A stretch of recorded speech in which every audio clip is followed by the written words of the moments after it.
Estamos de volta para falar sobre Guerra da Coreia, como vocês estão vendo aqui ao fundo aqui, um tema muito interessante.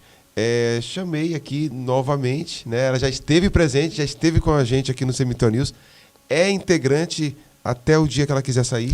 Sara Gabriela, tudo bem, Sara? Tudo bom, professor? Bacana, Sara, saber que você faz parte do projeto e está animada, ansiosa para falar desse assunto. Sara, eu lembro que nós estávamos numa aula e eu perguntei, né? Sara, você quer falar de qual assunto, qual tema da história que você quer discutir? E você falou Guerra da Coreia. Eu pergunto, antes das perguntas mais legais aqui, né? Por que você escolheu Guerra da Coreia? Bom, primeiro que é um assunto muito interessante e que, com certeza, faz parte do meu acervo, assim, pessoal, né? Mas também porque a minha família, ela sempre, todo mundo gosta muito dessa questão de história, de estudiosos e tal. Que legal, cara. Que herança boa, viu? Herança muito boa, assim. E o meu irmão, principalmente, ele é muito ligado com questão de documentários, de ver vídeos informativos. E em um desses vídeos, ele estava vendo um documentário sobre a Guerra das Duas Coreias. E eu pude, assim, ver e ver aquilo, assim, que me chamou muita atenção, porque foi uma história que eu olhei e fiquei, meu Deus, que interessante. E cada ponto, cada momento, principalmente um fato que eu gosto muito de comentar, é que a Guerra da Coreia é como se fosse um jogo de xadrez, e isso me chamou muita atenção. Então, quando o senhor falou, Sara, escolhe um tema de algo que você queira falar, algo ligado à história, assim, eu falei, vai ser isso. Quando a gente está estudando, até mesmo currículo escolar, é uma história europeia, né? Americana, entre Europa, América, um pouco da África. Pouco se fala da Índia, da Ásia, né? Do Japão, da importância da cultura asiática. E a Coreia fica na região da Ásia. E por isso que eu falei, cara, as pessoas... e a história mesmo, né? Muita gente busca temas assim um pouco diferentes, né? Apesar que a história consegue abranger tudo. Mas eu gostei do tema, porque é guerra, é história pura, 2.0, né? 2.0. É história bruta mesmo. Então, beleza. Então, assim, para falar da Guerra da Coreia, já explicou por que você escolheu esse tema, porque é importante, né? Um tema legal, um tema que é pouco falado. E tem uma importância muito grande no jogo político do mundo pós-Segunda Guerra Mundial. Então, assim, quando que começou essa guerra? Eu já coloquei várias perguntas, né? Quando aconteceu a Guerra da Coreia? Quando? Né? Quanto tempo ela durou? E a relação da Coreia com o Japão. Então, vamos começar aqui. Quanto tempo durou e quando que aconteceu? Para a gente depois começar com as perguntas mais pontuais.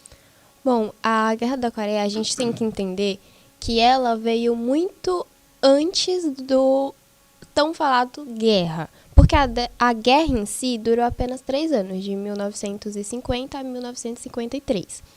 Mas o contexto histórico para chegar onde chegou, para chegar a parte do confronto direto, do armamento, de todo aquele momento, precisou de muito além disso.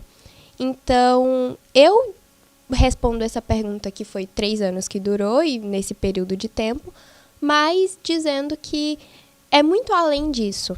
Porque a guerra, tanto que essa pergunta de o que o Japão, qual é a característica do Japão e o que ele tem de importância, é um ponto importantíssimo. Eu acho que sua primeira pergunta seria um podcast, porque quando que aconteceu? Começa em 1950, só que os antecedentes faz você recuar no tempo até 1910 com relação ao Japão.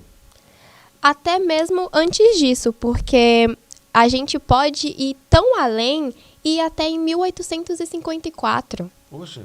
Então, é um fato de... A gente se pega vendo mesmo que uma guerra que, para as pessoas, conhecida como a Guerra Esquecida, né? Mas é muito além. para chegar onde chegou em 1950, precisou de muitas coisas antes que a gente vai pensar, caraca, então foi por isso. Então, antes de acontecer todo esse confronto, isso aconteceu. Como que as pessoas podem ter passado por isso tão despercebido, um ponto tão despercebido? Então, geograficamente, a Coreia fica na Ásia, numa península da Isso. Coreia. Você falou o que aconteceu antes. Você pode mencionar um pouco Claro. de alguns antecedentes que levaram até 1950? Sim. Bom, um fato muito interessante é que, por exemplo, o Japão, em 1854, ele era um país assim muito solitarista. Então, o que isso significa? Politicamente, ele queria o poder para si. Então, ele queria o poder do país inteiro para que pudesse, né, ser ele apenas. E com isso, o Japão. E com isso, ele foi invadindo locais, tentando pegar influência. Então, o Japão, ele se tornou essa questão de... Ele começou em 1854, ele começou a originar a sua importância. Assim, no conceito historiográfico, chama-se de imperialismo, né? Expansão imperialista. Talvez seja isso. O Japão, ele era um regime feudal, era um país atrasado em termos comparado com os avanços industriais da Europa e Estados Unidos. O Japão quebrou esse modelo econômico mais agrário e tem um desejo de colonizar a Ásia inteira. Ele olhou para a Ásia e falou, a Ásia é minha. A Ásia é minha. Então, ele queria esse processo para poder se ampliar. Ele queria ampliar os horizontes. Tanto que um fato interessante é que em 1894 a 95, ele derrotou a China, que até as pessoas podem pensar, meu Deus, a China, que hoje em dia tem uma importância muito grande, né, na política. Por isso que eles não gostam de japonês. Quer ofender um chinês, chamá-lo de japonês. Então, e em 1904, a gente já vem para 900, né, derrotou a Rússia. Então, a gente via que o Japão ele já estava conseguindo conquistar grande parte da Ásia. Então, vamos lá. O Japão ele quer se modernizar, ele precisa expandir o seu chamado império. Ele invade a China, tem a data aí? Ele invade a China em 1894 a 1895. Sobre a invasão da China, é um estudo à parte. É um dos episódios mais tristes da humanidade. O que o Japão fez com as chinesas, com crianças chinesas, com a China em geral. Um dos episódios de estupro coletivo, de crueldade humana, né? Se verificou nesse contato com a China. Tem um chamado estupro de... Eu não vou lembrar agora o nome, que foi um dos momentos mais trágicos da história humana. Guerra é trágica, né? Mas é um ponto que merece um estudo especial. 1891. E com a Rússia foi 1905. 1904 a 5. Em 4 a 5, que é a guerra russo-Japão, Russo, né? Tem um nomezinho que fala. Isso, russo-japonês, assim. E o Japão, ele nipônico, pretendia... né? algo assim mesmo. Assim, a Rússia e Japão, 1904, Isso. E derrota a Rússia. Derrota a Rússia. Fala. O objetivo do Japão era se tornar a única potência. Ele queria se tornar essa potência regional, sabe? E para muitas pessoas, esse momento aqui agora pode ter sido, meu Deus, mas o que isso tem relação com a Coreia?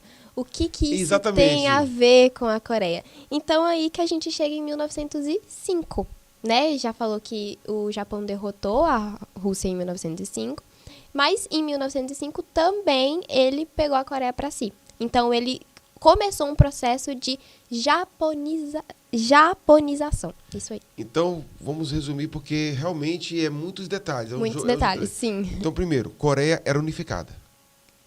Não existia Coreia do Norte e Coreia do Sul. Ponto. Coreia está lá no canto dela. No canto dela. Beleza, tranquilo. Então, você que está nos ouvindo, vamos lá. Primeiro você coloca no papel. A Coreia está lá no canto dela, é pacífica, está lá com seus dilemas internos. Ponto. do outro lado, o Japão está se expandindo. Se expandindo. 1890, o Japão chega na China e causa um desastre lá. 1905 com a Rússia. 1910 com a Coreia. 1905. E 5 já com a Coreia. Já com a Coreia. E agora, para a gente chegar na Coreia, porque é preciso falar desse ponto. Sim. Então estamos desenhando. Eu acredito que está bem desenhado. Sim. Então, vamos esquecer agora o que falamos e partir agora Japão e Coreia. Japão e Coreia ficam ali. O domínio do Japão na Coreia começa em 1906 e vai até quando? Aí é um ponto que daqui agora vai até 1945. Caraca, Muitos Coreia, coitada da Coreia. Muitos anos. E um fato muito interessante é que, por exemplo, as pessoas elas acreditam, nossa, mas o Japão ele simplesmente chegou na Coreia, invadindo tudo e decidindo fazer essa japonização, tudo. Não. Para ter esse processo, primeiro o Japão teve esse contato com os coreanos, teve esse contato com o imperador coreano da época. Ele, tanto que teve até a questão do assassinato da imperatriz, que foi um ponto também muito importante a ser destacado. E então, em 1910 até 1945, que foi a questão da Segunda Guerra Mundial, né? Beleza, antes, esse assunto vai render, porque... É muito bom. É bom. A presença do Japão na Coreia foi uma presença nada amistosa. Nada amistosa. Eles começaram a proibir o coreano falar o próprio idioma. Sim. Tem algo assim que você leu? Nossa, sim. Conta aí. E a gente vê, por exemplo, que durante esse processo de japonização, o Japão invadiu totalmente a Coreia, invadiu um ponto tanto que era momentos brutal, era muito assassinato, muito trabalho escravo, muita essa questão de violência sexual também com as mulheres. Então a gente via que era um assunto muito, muito delicado. Experimentos científicos. Muito. Nossa, eles sofreram usavam muito. os coreanos como cobaia. Eles usavam, tipo, os coreanos não poderiam mais ter o direito de exercer o seu nome, porque o seu nome, que era coreano, não podia mais ser falado. Os nomes da pessoa foram trocados por nomes Foram japoneses. para nomes japoneses. A língua coreana não poderia mais ser falada, só podia ser japonês. A cultura era proibida, só tinha que pegar a cultura japonesa. Então, o Japão ele estava basicamente transformando a Coreia num segundo Japão. Então, isso é grave. Muito grave. E a gente vê assim que muitas coisas... É violento isso. Muitas coisas como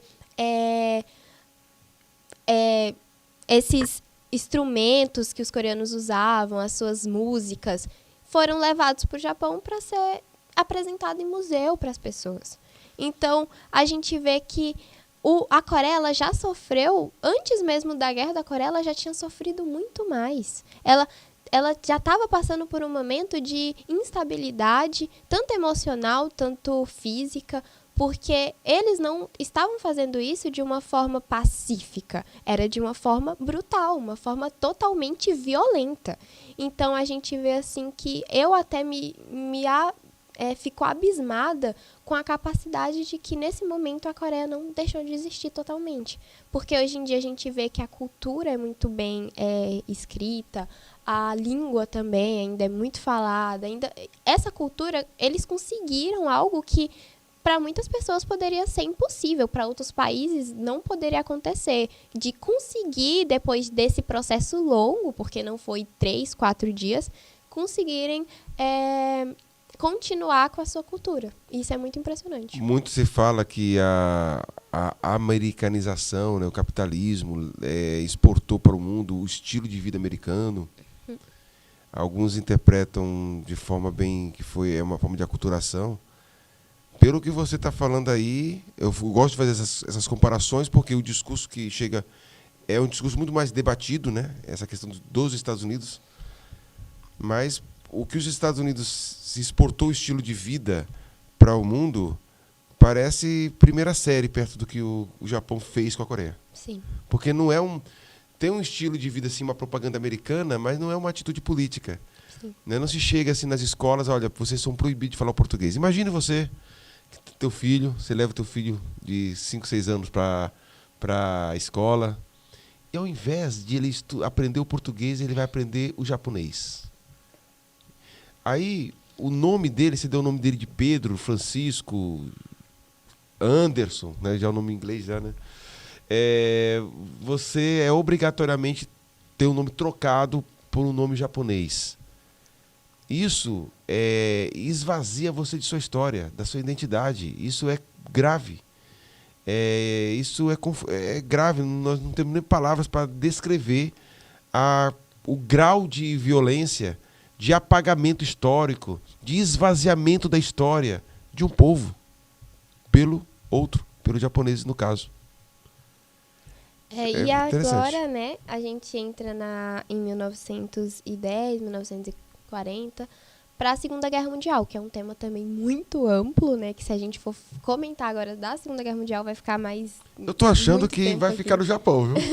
Mas vamos falar de forma, mesmo que não tenhamos tempo de esgotar, a gente pode ter uma parte 2. Sim.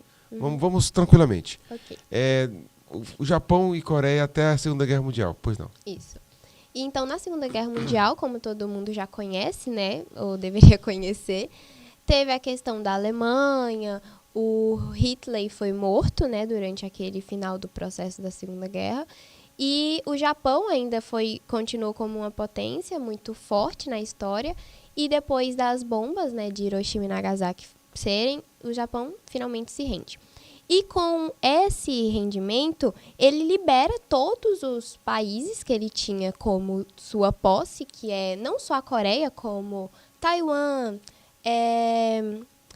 Índia, todos esses países aqui que não tinham tanto impacto eram posse japonesa. Então, em 15 de agosto de 1945, finalmente o Japão se rende e com isso ele é obrigado a devolver todos os países que ele tinha tomado. Aí a Coreia agora vai sair de um capítulo de terror e vai para outro capítulo de terror. Nossa, nem um tempo de paz. Realmente o Brasil é um país privilegiado, viu? Não. E um Rapaz fato assim que eu fico me questionando assim é porque a Coreia ela acaba porque, com certeza, quando pensaram, meu Deus, o Japão é obrigado a sair daqui, vamos ter um pouco de paz. Aí vem o comunismo, vem os Estados Vem Unidos tudo também. isso. E aí vem uma coisa que eu acho muito importante destacar, é que a Guerra da Coreia, muitas pessoas acreditam que, por que a Coreia quis fazer isso? Por que a Coreia quis se dividir? Por que as pessoas tinham essa questão de certo, errado, esquerda, direita?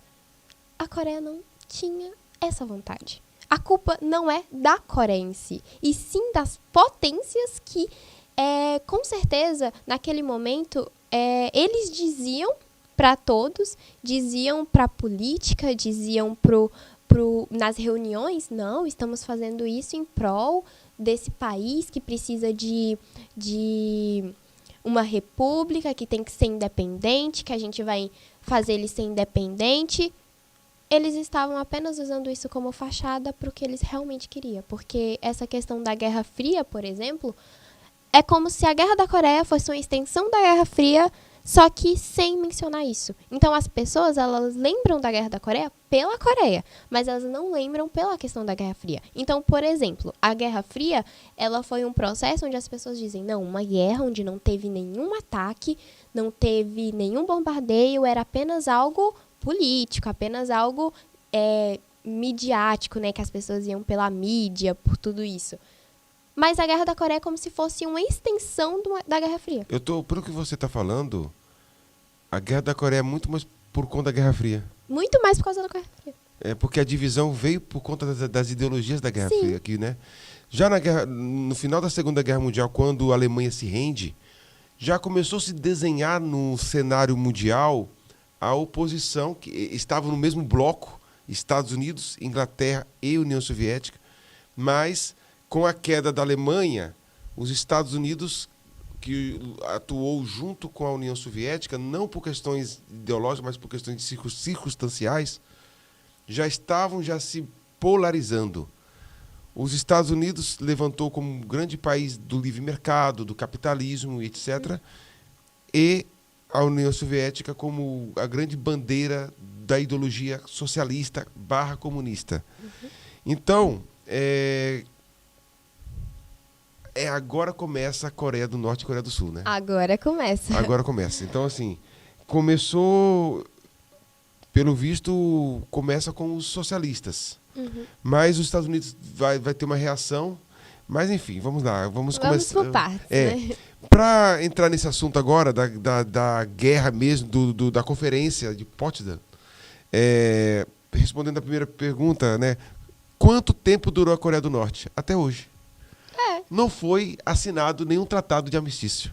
Isso é o impressionante. Então, Coreia do Norte e Coreia do Sul estão em luta armada? Não, mas continuam em guerra. Politicamente, diplomaticamente, é como se estivessem em guerra. Como se tivesse guerra. Como se eu estivesse guerreando com você e não houve nenhum tratado de paz. Então, fica no ar. A guerra não acabou. É um fato muito interessante, porque é uma guerra que, meu Deus, desde 1950 e até hoje acontece. Enfim, o que foi a Conferência de Potsdam? Bom, para quem não sabe, a Conferência de Potsdam foi um encontro, uma reunião, uma conferência onde os países aliados eles se uniram para poder decidir o que aconteceria depois da guerra. Então, a ONU meio que criou isso para que houvesse um ponto final. Aquele dizia assim, não, agora tal lugar vai ficar com tal lugar, país tal vai fazer isso, a gente vai se reerguer dessa forma. Então, a conferência foi como se fosse essa reunião. E o que ela tem de importante? Bom, na conferência de Potsdam, um fato muito interessante, Potsdam é uma cidade na Alemanha, muito legal. Mas fora de contexto. A questão é que nessa conferência foi colocado na mesa que a Coreia seria totalmente... ela iria entrar em um ramo de ela mesma. Então, ela teria essa sua independência. Soberania. Essa sua soberania. E eles pensaram... Meu Deus, a Coreia já passou por um momento de muito sofrimento, não sabe o que é ter essa soberania, não sabe o que é ter essa independência. Vamos ajudá-los, né? Vamos ser legal, vamos... Então, vamos fazer o seguinte, vamos dividir, porque temos um país e eles ainda não sabem o que fazer, então vamos pegar duas potências. Então, só um momentinho. A Conferência de Potsdam, ela veio de... Tem um ano aí? Você anotou o ano? Não. Tá, mas ela foi durante a guerra, depois da Segunda Guerra Mundial? Depois. Mas depois de 1950? Não. Foi antes? Foi antes. Foi mais ou menos em 1945. Beleza. No finalzinho da Segunda Guerra. Para saber como é que ficaria a soberania dos países, os países que dependem de um outro. Organização. E lá na Coreia do Norte, houve era um rei, um presidente, vou chamar presidente, dinastia, não sei, que se aliou à União Soviética. E Bom, aí... Fala. Eu entrando. Não, pode falar. Bom, para chegar nesse ponto, primeiro a gente tem que pensar. Eles pegaram nessa conferência essas duas soberanias, esses dois gigantescos, né? Pensaram, não, vamos dividir e colocar cada um para um lado. Um fica responsável por isso, um fica responsável por aquilo. Uma ideia muito ruim, vamos ser bem sinceros, né? Mas opiniões. Então, a parte norte ficou responsável a União Soviética e a parte sul pelos Estados Unidos / ONU, porque um fato muito interessante que a gente pode destacar aqui é que a guerra não foi os Estados Unidos que lutou, foi a ONU. Então, o que muitas pessoas acham, meu Deus, os Estados Unidos que estavam na guerra, não, era a ONU. Então, com exércitos mistos. Na verdade, é isso que pega na história. Porque nos papéis, na história, politicamente correto é a ONU. Só que quem colocou a ONU na história foi os Estados Unidos. Então, 99% dos soldados eram norte-americanos. Quem estava na frente de tudo eram comandantes americanos. Quem estava lidando com tudo isso era norte-americanos. Então, é basicamente os Estados Unidos. Mas, nos papéis, na política, no politicamente correto, é a ONU. Tem um representante da Coreia do Sul contra da Coreia do Norte. Quando o Japão sai, eu não sei explicar direito, mas houve uma divisão, né? Uhum. E as forças socialistas da União Soviética apoiou a Coreia do Norte. E a ONU / Estados Unidos Mais fácil falar Estados Unidos. apoiou a Coreia do Sul. E o paralelo 38? Bom, o senhor falou de um fato muito interessante que, bom, durante aquele processo que o Japão estava fazendo toda a brutalidade, houve uma pessoa, em meio a tudo isso, que era socialista. E ele apoiava o movimento socialista. E durante esse processo ele conseguiu fugir no domínio japonês e foi para a Rússia. E lá na Rússia ele foi acompanhando a Rússia, no caso, a União Soviética. E foi acompanhando tudo isso e foi firmando a questão do socialismo. Quando a União Soviética vai pegar a parte norte, ele entra, e ele já era muito bem financeiramente, já conhecia os presidentes e tudo, ele entra como chanceler, que é a palavra, que é da família King, que até hoje acontece de geração em geração. O interesse da União Soviética foi também a questão socialista. Uhum. Provavelmente, não sei se seria uma anexação para a União Soviética, ter um território, porque o comunismo tem uma teoria de internacionalidade e de centralização. Uhum. Tanto lá na União Soviética, Stalin, Trotsky, né, tiveram esse dilema. Mas a doutrina socialista, ela tem uma doutrina de internacionalização. Mas eles colocam para os Estados Unidos a questão imperialista, né? Uhum. O termo imperialista, ela é construída dentro da historiografia mais marxista para chamar os capitalistas, Estados Unidos, como um imperialismo. Mas, cara, você vê que os russos não ficaram por trás também. Não. Eu acho que eles também são imperialistas. Uhum. Eu não tenho certeza, assim, é uma questão que os Estados Unidos, ele lutou ao lado da Coreia do Sul com desejos somente imperialistas ou para se defender, porque eles se preocupavam, eles tinham temor do avanço socialista. É um bom questionamento. Eles tinham temor. Com certeza. Você vê o plano Marshall na Europa, e né, naquele também. momento o socialismo estava crescendo muito rápido. Crescendo. Uhum. Para que o nosso público possa compreender isso, que é um tema delicado, quando o nazismo é derrotado, em primeiro momento, os louros da vitória vai para os comunistas. Porque eles que invadiram.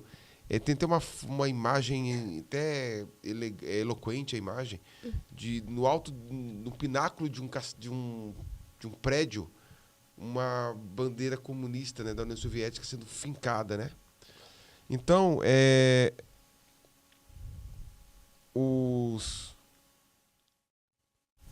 quando o nazismo é derrotado, a vitória foram dos comunistas.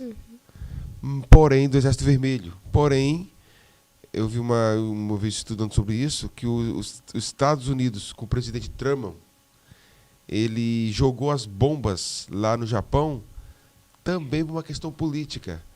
Era importante para os Estados Unidos saírem como vencedores. Sim. E toda a narrativa mundial estava pendendo para os vencedores, União Soviética.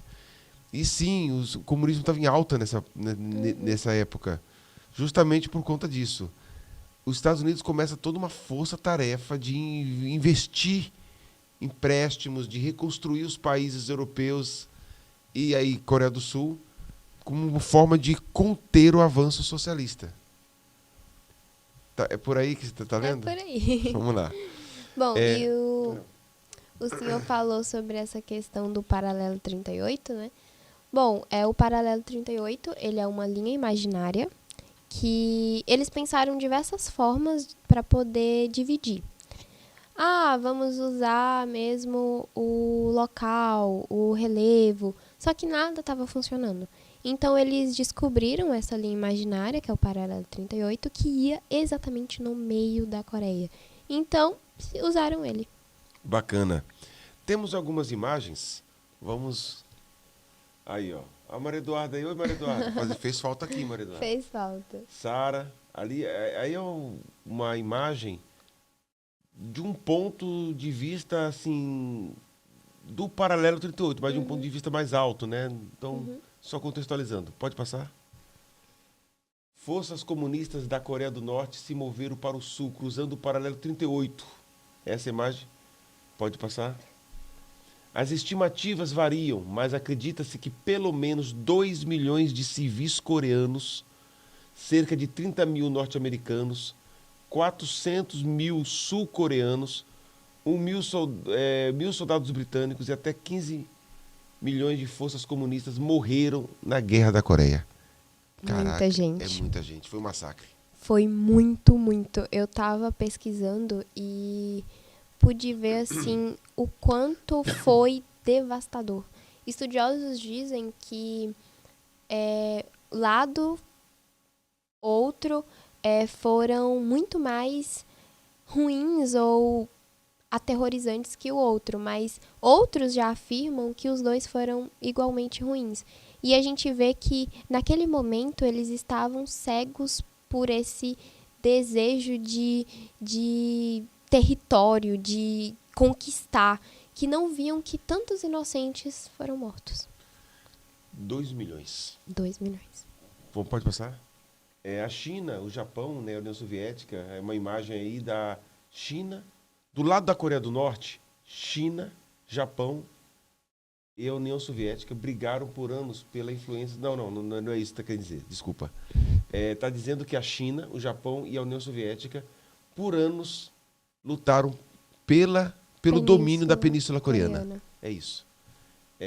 Coitada da Coreia. E um fato muito interessante é que muitas pessoas podem até se perguntar, meu Deus, mas o que a Coreia tinha, que todo mundo queria? Exatamente.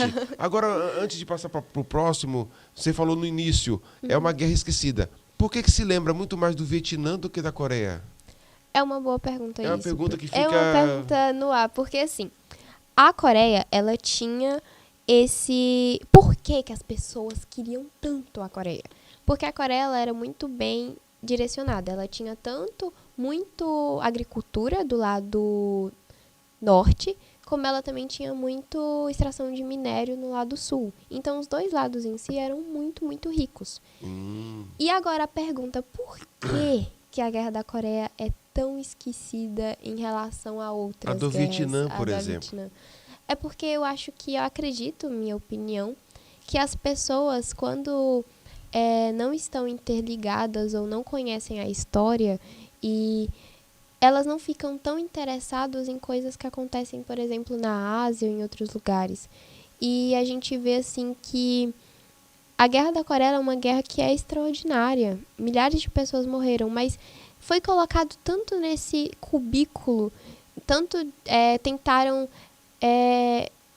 esquecê-la tanto que nem mesmo os coreanos a gente vê falando tanto. A gente não vê, assim, pra eles foi algo realmente marcante, mas para outras pessoas elas só colocam como algo que aconteceu. E muitas pessoas não acreditam o motivo ou porquê que elas são divididas. Que tem aquela questão, meu Deus, se bombear tem pessoas hoje que nem sabem que a Coreia é dividida. Que ficam, meu Deus, tem um lado norte e um lado sul e eles não podem se cruzar. O lado sul é mais livre do que o lado norte, né? Vamos passando. O paralelo 38, que é a linha imaginária que divide a Coreia do Sul da Coreia do Norte. E essa paralelo 38, nossa, é um momento assim que, principalmente na guerra, totalmente armado, totalmente, meu Deus, esse lugar era a fortaleza. Tanto que hoje, com o fim, né, entre aspas, da guerra, tem uma zona de desmilitarização que é de 4 metros, 2 para um lado, 2 para o outro, que é, na verdade, tudo, menos desmilitarizada. Porque lá tem tanques, tem soldados 24 horas, tem tudo que o senhor imaginar no quesito militar. Então, essa área desmilitarizada, não. Mas é uma forma de poder controlar a situação para que não ocorra desavenças, não ocorra... Porque, querendo ou não, a gente vê que, por exemplo, do lado sul, as pessoas, para entrar nessa área, é uma burocracia enorme. As pessoas não podem ultrapassar, é um lugar não visitado, para você entrar tem que ir, muito papel, muita coisa. Tanto que um fato muito interessante que eu fui pesquisar, vi uns vídeos também, que é que nesse lugar tem uma aldeia, no lado sul, no caso, que é morada por pessoas. Que tem, tanto que é uma aldeia que é considerada uma aldeia morta, porque tem apenas pessoas de mais de idade. E lá elas sobrevivem pela a agricultura e tem uma lei extremamente rígida. Lá não pode ficar mais das 10 horas da noite fora, militar a todo momento.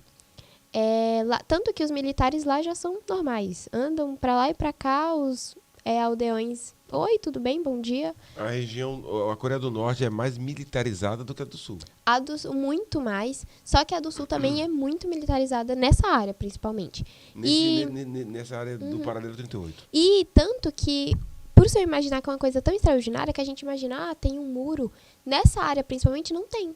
É nada, praticamente, é algo assim, a rua, de um lado, do outro, é isso. E em outros lugares tem muros, em outros lugares, mas nessa área específica não. E dá pra você ver, assim, do outro lado.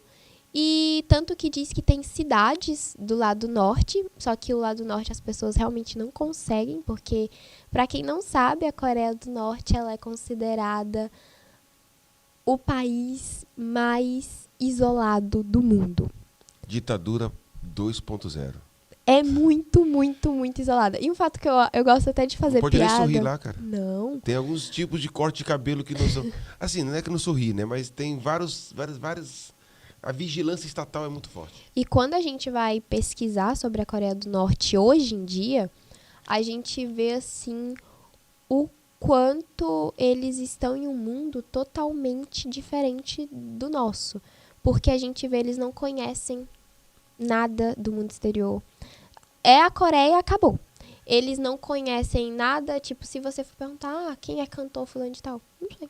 Tem uma historinha, eu lembrei agora aqui de um jovem americano, simpatizante das ideologias de esquerda, socialista, viajou lá para a Coreia do Norte e não conseguia sair, cara.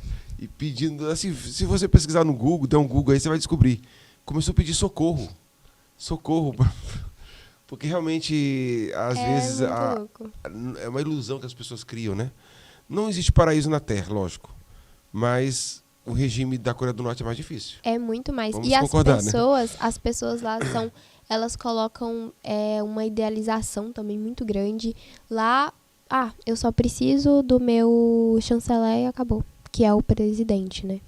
E as pessoas têm aquela... idolatria enorme, enorme, a enorme, imagem enorme. Dele é você lá não pode comemorar feriados, tem os feriados próprios. E você tem que ter um quadro dele na sua casa. Acabou e é isso. É complicado. E a gente vê que é uma idolatria. E pra eles, tanto que pergunta, as pessoas fazem entrevistas com norte-coreanos e eles, eu não preciso de outra pessoa, eu tô feliz no meu lugar. Lá não tem essa questão de... Nas ruas não tem muito carro, porque os carros são apenas deles, eles que criam, e é só pessoas com uma classe muito, muito alta. Olha, eu vou fazer umas alfinetadas aqui, porque quando eu estava na academia, eu lembro de vários simpatizantes do lado da esquerda falando assim, assim, as pessoas podem não gostar desse termo, mas é o que eu via, né? Sociedade consumista, para que tanto consumo? Muitos projetos escolares veem isso. Não há necessidade de todo ano ter um lançamento novo. O contrário é a Coreia do Norte, na minha opinião. Meio termo não existe. Ninguém vai chegar. Você quer que o Estado vá lá na empresa da Samsung, que é uma empresa coreana? Olha, vocês estão proibidos de fazer lançamentos de celular, de tablet, de notebook, todos os produtos, toda a linha de produção. As pessoas iam ao caos. É o caos. A própria fábrica ia falir, desemprego ia acontecer, né? Do outro lado, não tem tanta empresa, mas tem dependência do Estado, onde você não tem a liberdade de tirar a foto do bonitinho. Você não é o Brad Pitt, né? É um cara muito bonito lá, né? Não. Então, assim, ou seja, é muita invasão de propriedade. Muito. Você, na sua casa, não ter o direito de, como você falou, de tirar o quadro. Você é obrigado. Sim. Então, E né, é pesado eu mesmo. prefiro, assim, claro que o consumismo gera pessoas fúteis. Essa narrativa marxista está certa. As pessoas ficam fúteis, que vivem de aparência, vivem de objetos, né? Transformam a vida humana como se fosse uma mercadoria. Tudo é mercadoria, tudo é mercadoria. Tá, realmente, tem esse ponto crítico. Mas as mercadorias geram trabalho, não geram? Sim. Então, e olha a Coreia do Norte, seria um grande,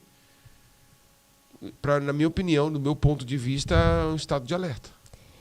Mas a Pois não. gente, assim, tá vendo essa questão agora na atualidade. É o juízo de fala. Eu sei Sim, que, desculpa, como professor de história, é normal as pessoas fazerem algumas críticas, né? Professor, tal, olha, realmente a gente não conhece tudo, né? A Coreia do Norte, o estudo sobre a Coreia, eu mesmo, sendo professor de história, tenho um pouco conhecimento sobre a Coreia do Norte. A Coreia em si, né? O que eu falei agora é um juízo de valor, sim. Se eu estivesse fazendo um artigo científico, eu faria de outra forma. Mas a gente não vive dentro do artigo científico, a gente vive na acessibilidade do dia a dia. Sim. Né? Então, como cidadão, como testemunha das coisas que acontecem, eu saio do lado da academia, eu peço com licença disso. Podem estranhar, né, que eu estou dando uma opinião. Tenho direito a ela também. Fique atentos. Né? Porque realmente observe os frutos que a árvore produz. Sim. Né? É isso. E a gente está agora falando na atualidade, mas a Coreia do Norte, eu percebi durante a minha pesquisa que as pessoas, elas tendem também a acreditar muito durante a história, onde te colocam em uma situação, um país onde foi dividido em dois, norte e sul, e hoje em dia, com as características, né, do norte, e foi comandada pelos Estados Unidos e União Soviética. Qual lado você escolhe? E aí você, meu Deus. Você correria para qual lado? Né? Não precisa responder. E aí, não precisa Comente responder. embaixo de forma educada. Eu correria por lado do norte, porque eu gosto que alguém me controle. Mas a questão Mas enfim, é direito da pessoa, né? Mas a questão é que as pessoas realmente elas tendem muito a acreditar que, meu Deus, os Estados Unidos foi perfeito nesse momento. E aí a gente vai analisar, por exemplo, que durante a guerra, os Estados Unidos ele lidou com a Coreia do Sul de uma forma muito exagerada. Porque as pessoas, durante esse processo, elas não concordavam com essa guerra. E, principalmente no meio, entre 1950 e 1953, as pessoas elas não concordavam, elas faziam protestos, porque imagina, você está em um belo dia no seu país, na sua casa, e decidem, de uma hora para outra, dividir aquilo no meio, e você não tem mais direito de visitar alguém que está em um lado, que é da sua família. Será que famílias foram divididas? Com certeza. Isso com certeza. Daria uma página da história, assim, daria outro podcast. Outro podcast. E a gente vê que eles lidaram com aquilo porque a Coreia do Sul, ela não concordava e fazia muito protesto. Durante esse processo, teve muito, muito protesto. E o senhor se questiona, como que os Estados Unidos lidou com isso? Eles usavam da violência para lidar com isso e usavam de meios totalmente horríveis. Para o senhor entender, durante esse processo, mais pessoas morreram por eles do que da guerra em si. Então, a gente generaliza, milhões de pessoas morreram. Mas grande parte dessas pessoas foi pelo lado deles. Então, teve muito massacre. Eles colocavam as cabeças das pessoas que não concordavam com aquele regime. Os americanos colocavam a cabeça daquelas pessoas na praça pública para ser exposta. Como se fosse uma mensagem. Olha aqui, se você não concorda com o que eu faço, então é isso que vai acontecer com você. Na verdade, como eu disse, né, não há paraíso na Terra. Eu sou desse ponto de vista. Uhum. Eu sigo o que é mais aplicável. Ao meu ver, a história tem vários ramos. Uhum. Predomina-se mais do lado marxista. Eu não tenho eu segui um outro caminho. Mas não existe paraíso. Não existe. Então,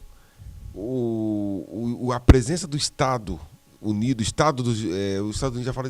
assim, o Estado russo, né? Estado dos Estados Unidos, é meio complicado.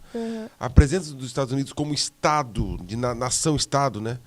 Como poder político, ao a gente criticar assim, um juízo de valor que eu fiz agora há pouco, a presença americana, como você disse, também não merece nada de elogio também não. Nada Que de elogios. foi violência contra violência. Violência contra violência. E a Coreia do Norte também não vai para trás, porque a União Soviética, eles também lidaram com uma forma muito, muito exacerbada, porque, por exemplo, a Coreia do Norte... É guerra, né, cara? É guerra. Eles usavam, dentro em si, eles eram muito mais organizados que os Estados Unidos. Então, quando havia um problema, eles resolviam mais embaixo dos panos. Então, as pessoas, elas não conseguiam ver que algo estava errado. Para as pessoas, aquilo é normal. Eu como observador, alguns estudiosos do marxismo, eu observo isso, que o autoritarismo do socialismo, ele é mais subjetivo. Sim.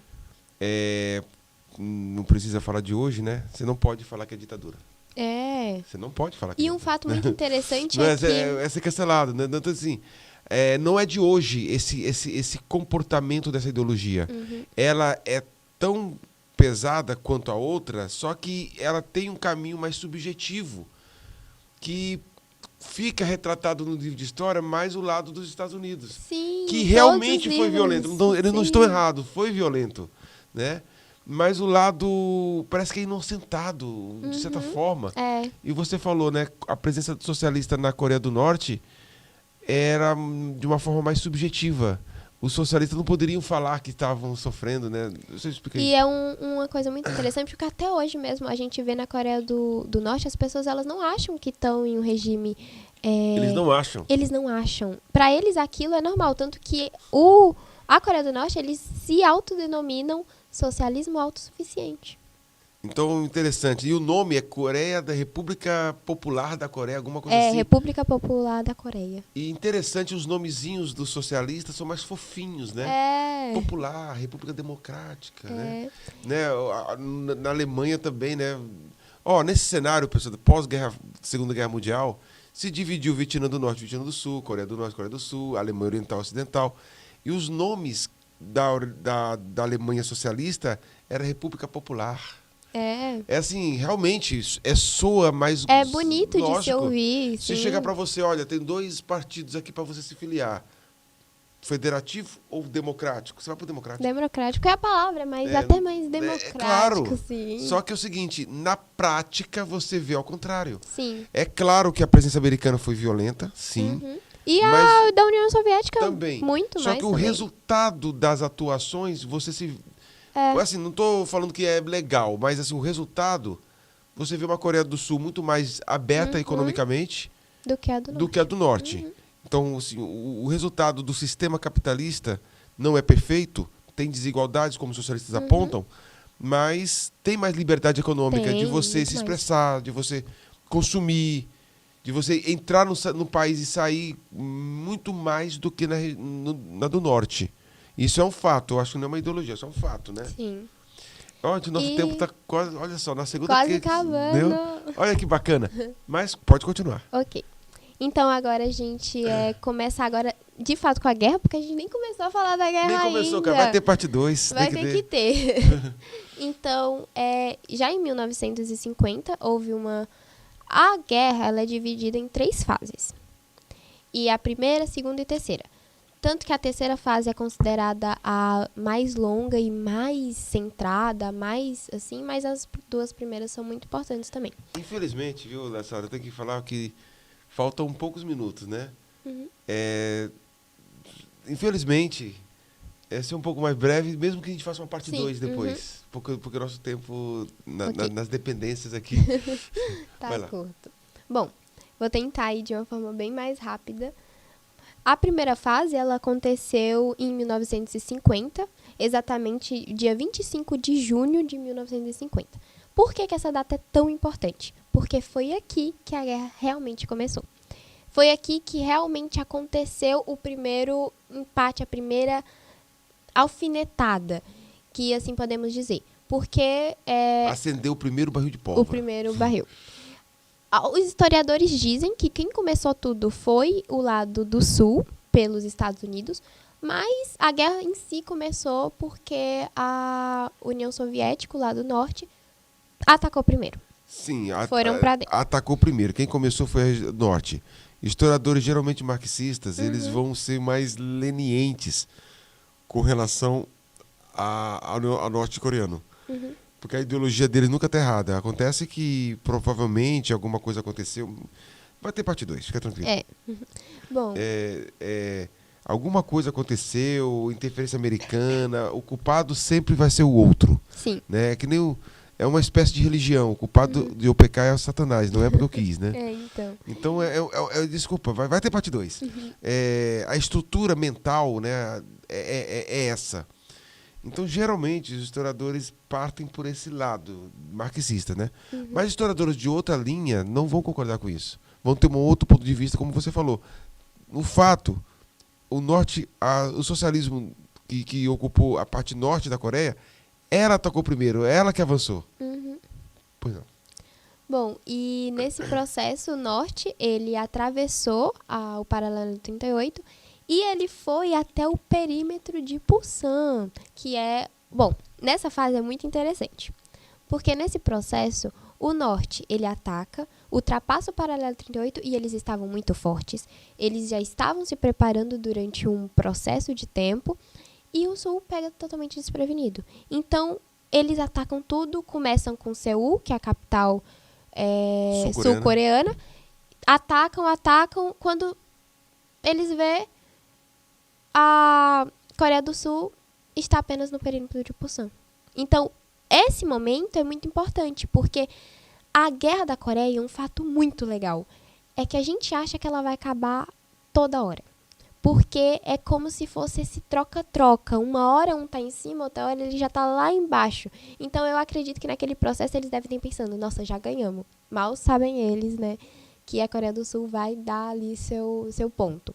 Mas, nesse processo, que é a fase 1, que aconteceu de junho a setembro. Dura, pouco tempo. Então, esse processo de junho a setembro, eles invadem a Coreia do Sul e pegam ele no perímetro de Pusan. E durante esse processo, o perímetro de Pusan, ele fica bem, bem longe, bem no finalzinho da Coreia do Sul, e ele é encontrado em como se fosse navios. Lá nesse processo, ele tinha um local, eu não sei o nome exatamente agora disso, que é quando os navios se encontram. Fronteira? Não, Desculpa. os navios, eles vão Portos? pra lá. Porto, isso mesmo. E lá tinha esses portos que era muito, muito forte naquela época. E daí, a Coreia do Sul, eles pegaram a oportunidade. Por que não, né? Usar esses portos ao nosso favor. E é aí que a ONU entra. Porque desse processo tinha dividido, os Estados Unidos estavam com posse dos sul-coreanos, porém, eles não estavam lá. Então, quando o norte ataca, eles estavam totalmente despreparados. Não tinham soldados, não tinham forças, não tinham armamento, não tinham nada. E os norte tinham.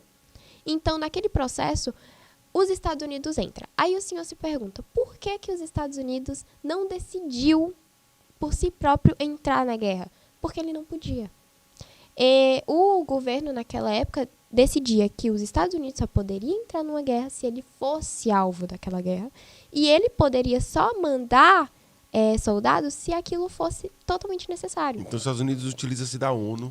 Da ONU. Tem alguns podem ter essa narrativa, né? Não sei se é narrativa, acho que é um fato. A ONU, que foi, na verdade, como você falou, mas foi os Estados Unidos, mas a fachada ONU. ONU. Porque naquele momento, a ONU, que foi essa organização criada para paz, né? A bandeirinha branca. Chega e pensa assim, os Estados Unidos conseguem, porque a ONU é basicamente uma extensão estadunidense. Mas a pergunta paradoxal tudo bem, os Estados Unidos foi violento, sim, ninguém vai discordar disso, mas deveria não fazer nada? Na verdade... Ou seja, a Coreia do Norte seria toda a Coreia.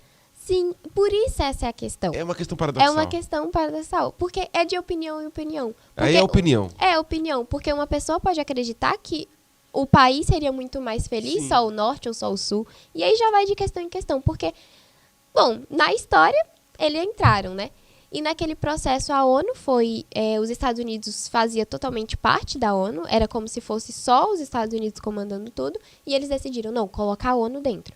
Só que 99% dos soldados norte-americanos. Assim, pelas vias de fato, foi cruel a parte americana. Mas o resultado foi positivo, porque conteve o avanço, olhando pela tese de que o comunismo não é uma coisa boa. Agora, olhando pela tese do socialista, que é uma Sim. tal, aí a gente muda de opinião. Então, por isso que você falou, aí vai dar opinião, né? Vai dar opinião. E durante esse processo, quando os norte-coreanos ganhamos. Eu vou falar norte-coreano, sul-coreano, apesar de que é uma luta entre União Soviética e os Estados Unidos, mas vamos estar se referindo assim, né? Então a questão é, aí entra a segunda fase. Pelo porto, os soldados da ONU chegam, a ONU domina e começa a segunda fase da guerra, que é em outubro de 1950 setembro a outubro. Olha tanto que foi pouco. Pouco. Só na segunda fase, vamos passar algumas imagens? Aí algumas imagens do exército da ONU, né, dos Estados Unidos, chegando na Coreia.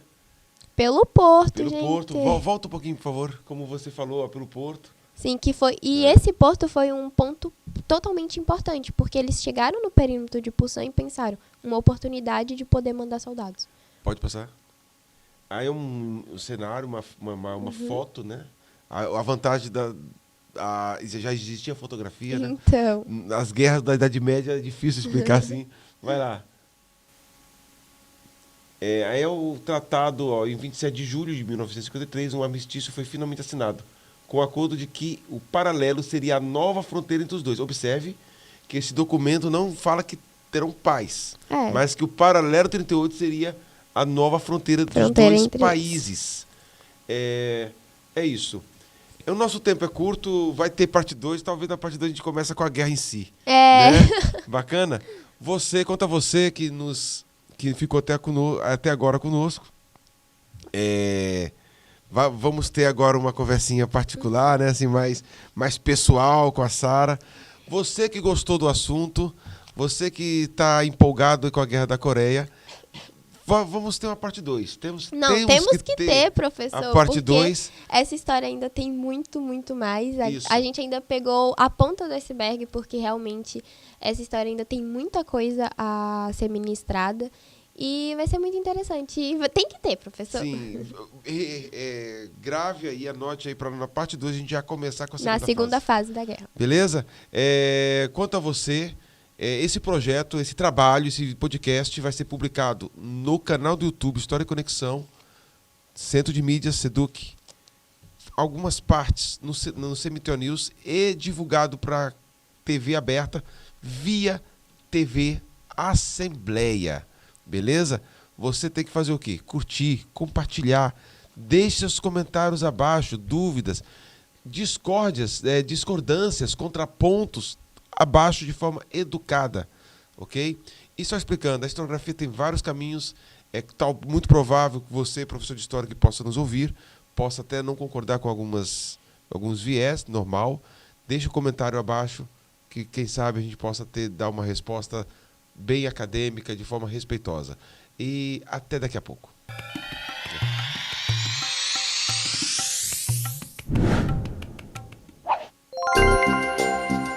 Estamos de volta para a parte aqui, uma parte particular, assim, né? Uma conversa assim, fora do conteúdo de história, para falar um pouco da Sara, né? Nosso público deve estar maravilhado, perplexo, absorto, perplexo, com relação a Sara e a sua desenvoltura durante esse podcast. Ai, obrigada. Viu? Parabéns. Sara, em poucas palavras aqui, fala um pouquinho de você, sua origem, nascimento, uma breve biografia para o nosso público. Bom, meu nome completo é Sara Gabriela de Andrade Silva. Eu nasci no dia 25 de novembro. Tenho apenas 15 aninhos, gente.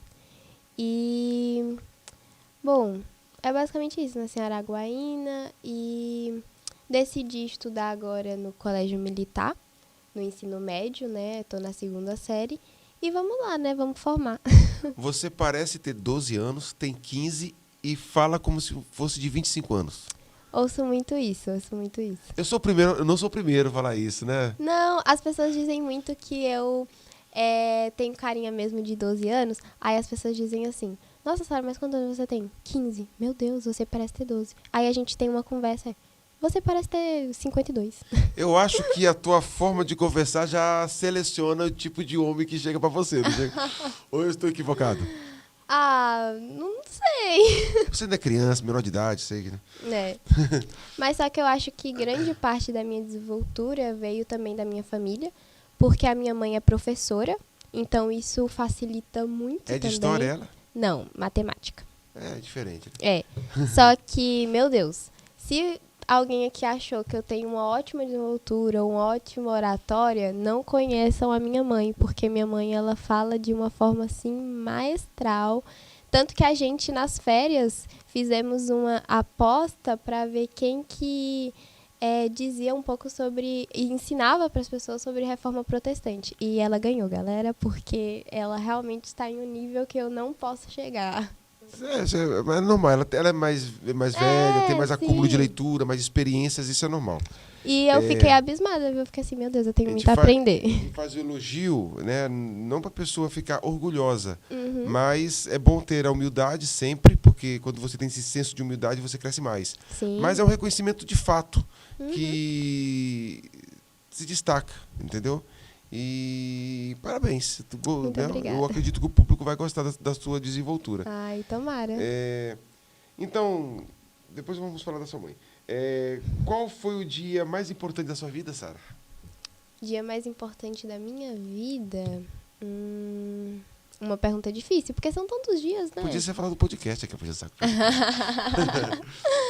Pode ser também. Um dos, né? Um dos. Eu acho que essa é a questão. Não tem um dia específico. Acho que todos os dias são muito importantes.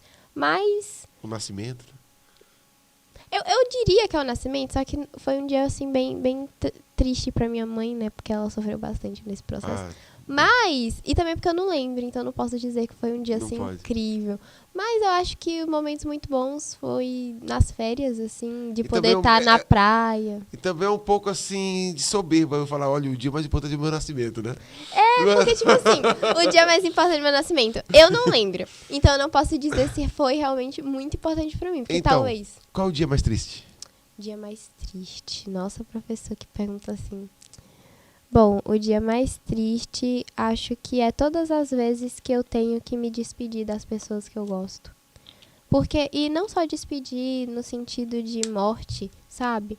Em sentido de, por exemplo, quando você se pega olhando assim para as pessoas e vê que ela é importante para você, mas que você não pode passar o tempo que você espera passar. Então, eu acho que momentos tristes são esses, onde você chega e tem que falar tchau. Eu não sei quando te verei de novo, mas tchau. Não gosta de despedida, realmente. Eu não gosto. O que você mais odeia? O que eu mais odeio? Eu acho que pessoas. Certo. Você gosta de ver, você vive no seu mundo, né? Não, mas só que assim, pessoas têm um contexto, não é todas as pessoas. Eu entendi, mas o público, olha, quando joga na mídia, tem que explicar. Tem que explicar. Pessoas no sentido de eu não gosto de estar em ambientes onde tem pessoas muito snobs ou até mesmo mal educadas. Eu odeio pessoas mal educadas. Então, já aproveitando aqui, uma virtude numa pessoa, de alguém, uma virtude que você valoriza. Eu valorizo muito quando a pessoa tem essa questão de comunicação, onde ela pode estar aberta a falar, mesmo que isso te machuque, mas que ela possa te falar o que ela realmente sente, sabe? Então, Eu valorizo autenticidade. isso. Autenticidade. De poder te falar. Não é o ato de comunicar, sim, é o ato de ser autêntico. Ser autêntico, de poder chegar e falar assim, olha, isso que você fez foi... não me agradou e eu quero, sabe? Chegar de uma forma natural e a pessoa perceber, tipo, beleza. Então. E um valor, uma virtude que você... Uma não virtude, né? Que você não valoriza, que você que detesta nas pessoas. Que você tem certo... Eu detesto pessoas que se acham demais. Você é contra a ostentação. Contra a ostentação. Você é contra o parecer. Tem gente que parece ser demais. Porque as pessoas, elas tendem vivem de sempre, aparências. Sim, sempre ai, nossa. Principalmente quando você tá fazendo alguma coisa e você fala, nossa, eu fiz isso e isso. Aí a pessoa, eu fiz melhor. Ou de uma forma, tipo assim, eu fui... Mas aí a pessoa, nossa, você fez isso, eu fiz algo tão assim, muito mais... Embora eu sei que é menor de idade, mas muitas pessoas menor de idade têm relacionamentos, permitido pelos pais, lógico. Com certeza. É teu caso? Não. Ah! Eu tava até comentando hoje com uma amiga minha, que eu falo assim, eu tenho muitas amigas que namoram, né? E elas chegam, nossa, falando seus problemas e tal, e eu fico assim, gente, que perca de tempo. Você fala, exatamente. Eu quero que minha filha também fale a mesma coisa, com 15 anos de idade, olha, meu pai. Eu sou muito racional, professor, então esse negócio de relacionamento não é pra mim. Não, pelo menos não agora, não né? no momento, né? Não agora. Tá certo. E a fruta nunca cai longe da árvore. Sim. Você falou da tua mãe, eu tô querendo... Quem sabe tua mãe seria uma boa comentarista aqui, olha. Nossa, com certeza ela seria. Né? Como é o nome dela? O nome da minha mãe é Similiana. Você mora com sua mãe, ou seu pai e sua mãe moram juntos? Como é que é? Bom, eu não moro com minha mãe, porque fato tudo até... isso pra... Falei. É porque, bom, como eu falei pro senhor que um dos dias muito tristes é quando você tem que se pegar se despedindo das pessoas que você gosta. E isso foi realmente direcionado a isso. Porque eu morava em uma cidade muito pequena, perto de Guaraí, Colinas, e nesse lugar morava com minha mãe e tal, meus pais são separados. E quando eu decidi, não, eu quero fazer o ensino médio em Palmas. Então, naquele momento, em colégio tal, tanto que esse colégio era o que eu queria estudar. E naquele momento minha mãe falou, então tá bom. E meu irmão, ele mora aqui, então eu moro com ele e a esposa. Bacana. Olhe bem naquela câmerazinha, ele vai filmar você, vai dar um close em você agora. Mande um beijo pra pessoa que você mais ama nesse mundo. Ai, gente, só uma pessoa? Pode ser só? Duas, vai. Duas. Eu quero mandar um beijo pra minha mãe, com certeza, porque eu tô com muitas saudades e que ela sempre me apoia em todas essas coisas. Tanto que no outro podcast ela ficou obrigando as pessoas a assistirem. Então, muito obrigada, mãe, por todo esse apoio. E eu também queria mandar um beijo pro meu pai, porque ele assistiu e ele ficou falando que eu não mandei beijo pra ele. Mandei pro senhor também, pai, te amo. Bacana. O nome do seu pai? O nome do meu pai é Valdeci. Gente, a minha família tem tudo nome diferente, né? Valdeci. E a mãe? Similiana. Similiana. É um nome diferente, né? Muito diferente. Professora de matemática. Matemática. Que manja de reforma protestante. Nossa! O professor de história... Nós temos um podcast com uma aluna, né, chamada Gabriela da 07, que ela quer falar sobre reforma protestante. Quem sabe sua mãe será uma entusiasta do assunto aí e acompanha o nosso projeto. Beleza, nosso tempo é curto.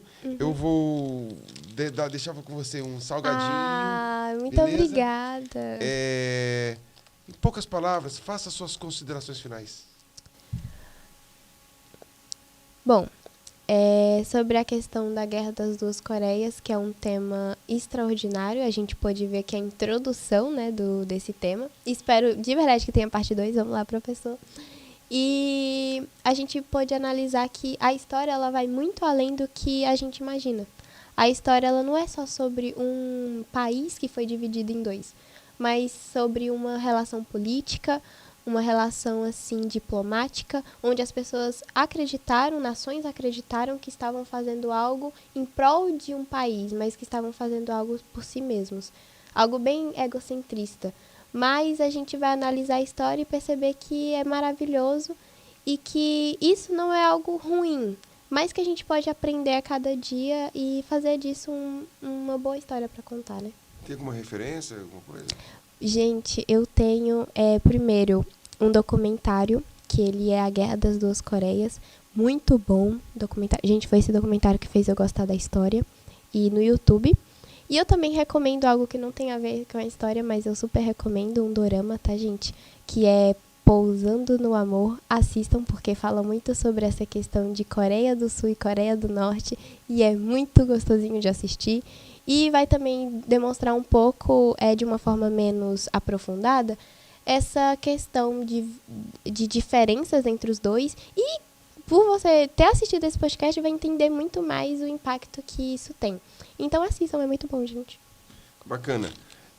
Finalizando o nosso podcast, vou deixar esse salgadinho aqui com a produção Gabriel e Plínio, que está no trabalho aqui no Centro de Mídias e fazem parte da produção e preparar aqui o nosso momento especial do nosso podcast.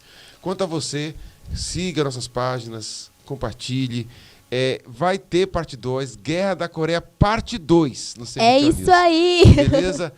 Curta, compartilha, seja um seguidor. Aqui é César Augusto, história para dentro da cabeça. Tchau.